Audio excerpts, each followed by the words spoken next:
America चांद पर वापस जा रहा है और इस वापसी के क्रम में पहला मिशन जल्दी से जल्दी लॉन्च करने की कोशिश है। इस जल्दबाजी की वजह पूछो तो विशेषज्ञ कहते हैं प्रशांत महासागर के उस पार देखो। एशिया में एक नई महाशक्ति का उदय हो रहा है। इस देश के साथ अमेरिका का पुराना प्रतिद्वंदी भी खड़ा है। लेकिन इस बार मामला इतना सिंपल नहीं है।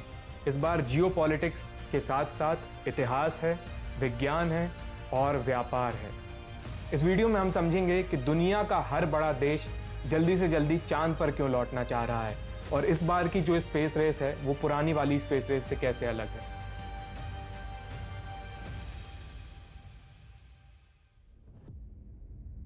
उन्नीस में पहली बार किसी मनुष्य ने चांद पर कदम रखा। 1972 तक कुल 12 लोग चांद की सतह पर खोजबीन करने गए। ये सभी के सभी अमेरिकी नागरिक थे। अमेरिका चांद पर मनुष्य भेजने वाला इकलौता देश बन गया। लेकिन पहली लैंडिंग के 3 साल बाद अमेरिका को अपने मून मिशन बंद करने पड़े। जब आखिरी अमेरिकन एस्ट्रोनॉट्स ने करीब 50 साल पहले चांद से उड़ान भरी तो वो इस उम्मीद के साथ लौटा कि अमेरिका दोबारा चांद पर लौटेगा। We leave as we came, and God willing, as we shall return, with peace and hope for all mankind. इसके बाद अमेरिका ने ह्यूमन स्पेस एक्सप्लोरेशन का दायरा घटा लिया। 80 के दशक में नासा ने स्पेस शटल प्रोग्राम शुरू किया और इसके तहत एस्ट्रोनॉट्स महज सैकड़ों किलोमीटर ऊपर अंतरिक्ष में जाते थे, पृथ्वी की निचली कक्षा से लौट कर आ जाते थे। लेकिन ये प्रोग्राम भी यूएस को बहुत भारी पड़ा। इसमें अरबों डॉलर्स खर्च हुए और कई लोगों को अपनी जान भी गंवानी पड़ी। इसलिए नासा को अपना ये प्रोग्राम भी बंद करना पड़ा। साल 2011 में आखिरी स्पेस शटल मिशन ने उड़ान भरी और इसके बाद अमेरिका स्पेस में एस्ट्रोनॉट्स को भेजने के लिए रूस की मदद लेने लगा। कभी कट्टर प्रतिद्वंदी रहे अमेरिका और रूस स्पेस में आपसी सहयोग से काम करने लगे, लेकिन हमेशा से इनके संबंध खराब होने का डर भी बना हुआ था। इस बीच स्पेस में रूस पर अमेरिका की निर्भरता चिंताजनक थी। ऐसा नहीं है कि इस बीच अमेरिका ने दोबारा चांद पर लौटने की कोशिश नहीं की। 2004 में अमेरिकी राष्ट्रपति जॉर्ज बुश ने चांद पर लौटने का ऐलान किया था। Today I announce a new plan to explore space and extend a human presence across our solar system. NASA ने 2005 में कॉन्स्टलेशन प्रोग्राम शुरू किया। इसका एक मुख्य उद्देश्य था 2020 से पहले अमेरिकन एस्ट्रोनॉट्स को चांद पर पहुंचाना। लेकिन 2008 में सत्ता बदल गई। बराक ओबामा अमेरिका के नए राष्ट्रपति बने और ओबामा सरकार ने कॉन्स्टलेशन प्रोग्राम बंद कर दिया। उनकी नई स्पेस नीति में चांद के पार देखने पर जोर था। Early in the next decade, a set of crewed flights will test and prove the systems required for exploration beyond low Earth orbit. And by 2025, we expect new spacecraft designed for long journeys to allow us to begin the first ever crewed missions beyond the moon into deep space. Obama ने मंगल ग्रह और asteroids को खंगालने पर जोर दिया। पिछले राष्ट्रपति George Bush ने अपनी स्पीच में मंगल पर पहुंचने की बात कही थी, लेकिन उनका फोकस मून लैंडिंग पर था और ओबामा की नीति चांद को महज एक सीढ़ी की तरह देखती थी। इसलिए कॉन्स्टलेशन प्रोग्राम को किनारे कर दिया गया। फिर 2017 आया और अमेरिका में एक बार फिर सत्ता परिवर्तन हुआ। डोनाल्ड ट्रंप अमेरिका के नए राष्ट्रपति बने और राष्ट्रपति बनते ही ट्रंप ने अपनी स्पेस पॉलिसी सामने रखी। उन्होंने ये स्पष्ट कर दिया कि अमेरिका जल्द ही चांद पर वापसी करेगा। We'll learn. The directive I'm signing today will refocus America's space program on human exploration and discovery. It marks an important step in returning American astronauts to the moon for the first time since 1972 for long-term exploration and use. इस ऐलान के बाद NASA ने Artemis programme शुरू किया और 2025 तक चांद पर पहुंचने का लक्ष्य रखा। लेकिन इस बार अमेरिका सिर्फ चांद पर झंडा गाड़ने नहीं जा रहा है। उनका प्लान चांद पर लंबे समय तक आशियाना बनाने के लिए है और उन्हें अब इस चीज की बहुत जल्दी है। इस हड़बड़ाहट का कारण समझने के लिए हमें कुछ और पहलू समझने होंगे। 2022 की शुरुआत में चीन का एक दस्तावेज सामने आता है, व्हाइट पेपर। इस पेपर का टाइटल है चाइनाज स्पेस प्रोग्राम अ 2021 पर्सपेक्टिव। इसमें चीन की सरकार ने स्पेस को लेकर अपने इरादे सबके सामने रखे। इसके जरिए चाइना का स्पेस पावर बनने का प्लान, उनका सपना समझा जा सकता है। एक अनुमान के मुताबिक 2045 तक चाइना स्पेस में अमेरिका से भी आगे निकल सकता है। अक्टूबर 2003 में चीन ने अपने एक नागरिक को अंतरिक्ष में भेजा और स्पेस में पहुंचने वाले देशों की सूची में अपनी जगह बना ली। अब तक ये कारनामा सिर्फ अमेरिका और रूस ही कर पाए थे। चीन ऐसा करने वाला दुनिया का तीसरा देश बना। इसके बाद से चाइना ने अंतरिक्ष में तेजी से बढ़त हासिल की। पिछले दशक में चाइनीज ल्यूनर एक्सप्लोरेशन प्रोग्राम ने काफी सुर्खियां बटोरी। चाइना ने अपने कई रोबोटिक मिशंस चांद की सतह पर भेजे। चांद पर स्पेसक्राफ्ट लैंड कराना चुनौती भरा काम होता है। सितंबर 2019 में भारत का चंद्रयान 2 भी इसी मकसद के साथ लॉन्च किया गया था, लेकिन ये चंद्रयान 2 लैंड नहीं हो पाया। 2013 में चाइना अपना लैंडर और रोवर चंद्रमा पर सफलतापूर्वक भेज चुका था।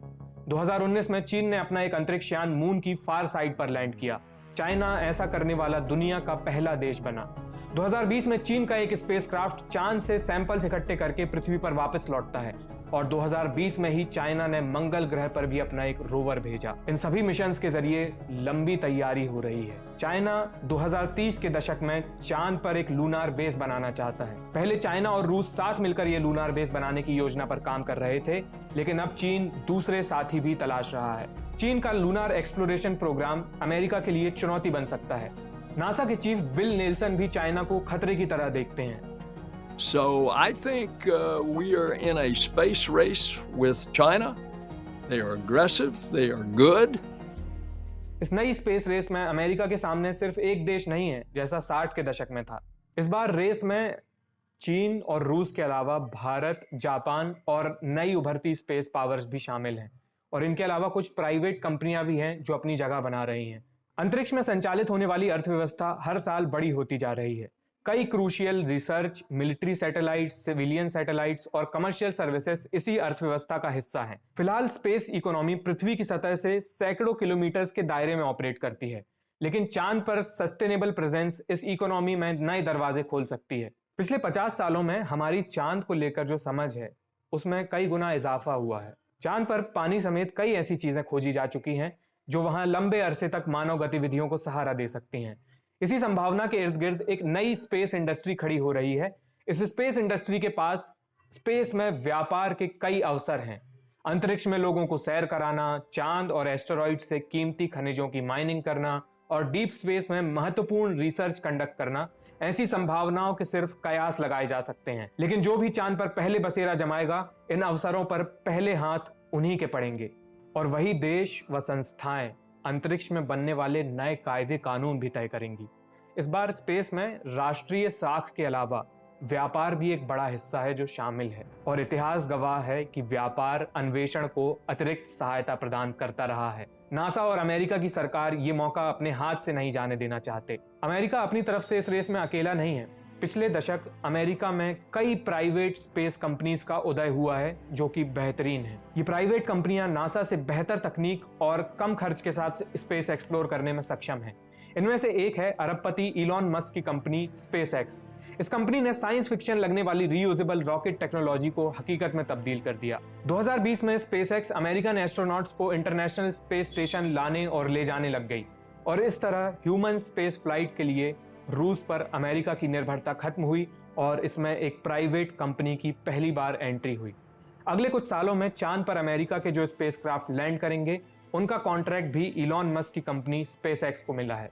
प्राइवेट कंपनियों के अलावा अमेरिका अपने सहयोगी देशों को भी इकट्ठा कर रहा है। यूरोप, कनाडा, जापान समेत कई देशों की संस्थाएं अमेरिका के साथ काम कर रही हैं। ये सभी मिलकर चांद पर पहुंचने वाले आर्टेमिस मिशन को अंजाम देंगे।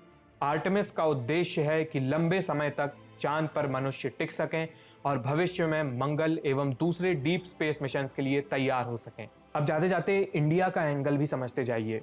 पिछले सालों में इंडिया चांद और मंगल की कक्षा में अपने स्पेसक्राफ्ट्स भेज चुका है, चंद्रयान और मंगलयान। इंडिया ने सितंबर 2019 में चांद पर लैंड करने की कोशिश भी की, लेकिन चंद्रयान 2 लैंडिंग में विफल रहा। अब भारत चंद्रयान 3 के जरिए दोबारा चांद पर सॉफ्ट लैंडिंग का प्रयास करेगा और 2023 में चंद्रयान 3 के लॉन्च होने की संभावना है। ह्यूमन स्पेस फ्लाइट का इतिहास देखें तो राकेश शर्मा इकलौते भारतीय एस्ट्रोनॉट हैं, इकलौते भारतीय नागरिक हैं जो कि अंतरिक्ष में गए, लेकिन वो रूस के स्पेसक्राफ्ट में बैठकर गए थे। अब तक इसरो ने किसी भी एस्ट्रोनॉट को अंतरिक्ष में नहीं भेजा है। इसरो अपने पहले मैन्ड स्पेसक्राफ्ट पर काम कर रही है जिसका नाम है गगनयान और ऐसी उम्मीद है कि 2024 में गगनयान की पहली क्रूड स्पेस फ्लाइट कंडक्ट की जाएगी। यार 2020 का जो दशक है वो काफ़ी निर्णायक साबित होने वाला है इस नई स्पेस रेस में। मतलब हम लोग वो ऐतिहासिक मूवमेंट विटनेस करने वाले हैं जो हमसे 2 पीढ़ी पहले के लोगों ने, हमारे दादा दादी नाना नानी लोगों ने विटनेस किया था। लेकिन तब क्या था कि तब सिर्फ 2 ही महाशक्तियाँ थीं, अमेरिका रूस थे, उनसे अपन को क्या ही लेना देना।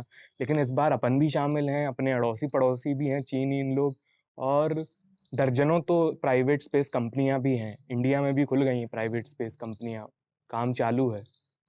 तो आगे क्या होगा ये कहना थोड़ा मुश्किल है। बस इतना कहा जा सकता है कि मौज आने वाली है, और आपको मौज लेते रहनी है तो इस चैनल को सब्सक्राइब कर लीजिए। आप में से बहुत सारे लोगों ने सब्सक्राइब नहीं किया, वो एनालिटिक्स में दिखाता है पीछे, हमको सब पता है।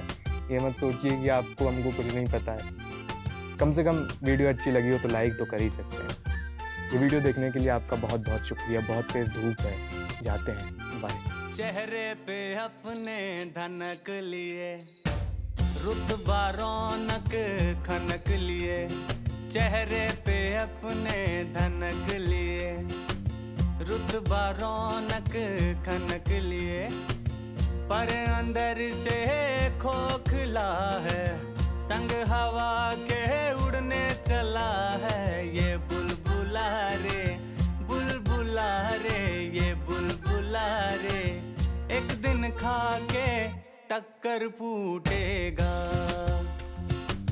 बंदे यारे।